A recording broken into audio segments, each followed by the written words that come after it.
திருவாரூரில் சற்று நேரத்தில் ஆழி தேரோட்டம் தொடங்க உள்ள நிலையில் திரளான பக்தர்கள் திரண்டுள்ளனர். இது தொடர்பான முழு விவரங்களோடு இணைகிறார் நமது செய்தியாளர் மணிகண்டன்.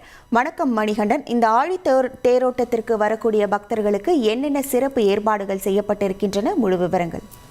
வணக்கம். திருவாரூரில் பிறந்தாலும் திருவாரூர் என்ற பெயர் சொன்னாலும் முக்தி கிடைக்கும் என்பது நம்பிக்கை. பஞ்சபூத தலங்களில் பூமிக்குரிய தலமாகவும் சர்வதோஷ பரிகார தலமாகவும் சைவ சமயத்தின் தலைமை பீடமாகவும் திருவாரூர் தியாகராஜர் கோவில் விளங்கி வருகிறது. இந்த திருவாரூர் தியாகராஜர் கோவில் 33 ஏக்கர் பரப்பளவை கொண்டது. அதே போல தியாகராஜர் கோவிலுக்கு சொந்தமான கமலாலய குளமும் 33 ஏக்கர் பரப்பளவை கொண்டது. இந்த கோவிலில் 9 ராஜகோபுரங்கள், 80 விமானங்கள், மேலும் வருடத்திற்கு 360 நாட்களை குறிக்கும் வகையில் 365 சிவலிங்கங்கள் என பிரம்மாண்ட கோவிலாக இந்த கோவில் உள்ளது. இந்த கோவிலில் ஆசியாவிலே மிகப்பெரிய தேரான ஆழி தேரோட்டம் இன்று நடைபெற உள்ளது. இந்த தேரின் உயரம் பாத்தீங்கன்னா 96 அடியும் எடை 350 டன் எடை கொண்டதாகும். இவ்வாறு மிக்க இந்த ஆழி தேருக்கு 4 இரும்பு சக்கரங்கள் பொருத்தப்பட்டுள்ளது. இந்த 4 இரும்பு சக்கரங்களுக்கும் ஹைட்ராலிக் பிரேக் என்பது அமைக்கப்பட்டுள்ளது. இந்த தியாகராஜர் கோவிலில் உள்ள சிலைகள் எல்லாமே இந்த தேரின் மரசிற்பங்களாக காண முடியும்.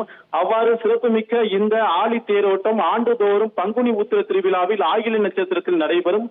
அந்த வகையில் இந்த வருட திருவிழாவை முன்னிட்டு கடந்த 15ஆம் தேதி கொடியேற்றும் விழா நடைபெற்றது. அதனை முன்னிட்டு 100க்கும் மேற்பட்ட பணியாளர்கள் 40 நாட்களுக்கு மேலாக இரவு பகல் பாராமல் தேரை அலங்கரிக்கப்பட்டு வந்தனர். மேலும் இன்று காலை விநாயகர் தேரும் 5:30 மணியில் விநாயகர் தேரும் சுப்பிரமணிய தேரும் நடைபெற்றது. தேரை வடம் பிடித்து 4 வீதியிலும் வலம் வந்தனர். அதனைத் தொடர்ந்து சரியாக 9:01 மணி அளவில் ஆழி தேரோட்டம் நடைபெற உள்ளது. இந்த தேரோட்ட திருவிழாவை காண்பதற்காக திருவாரூர் மாவட்டம் மட்டுமல்லாது தமிழகத்தில் இருந்து பல்வேறு மாவட்டங்களிலிருந்து பல்வேறு ஊர்களில் இருந்து பல்லாயிரக்கணக்கான பக்தர்கள் தற்போது வருகை புரிந்துள்ளனர்.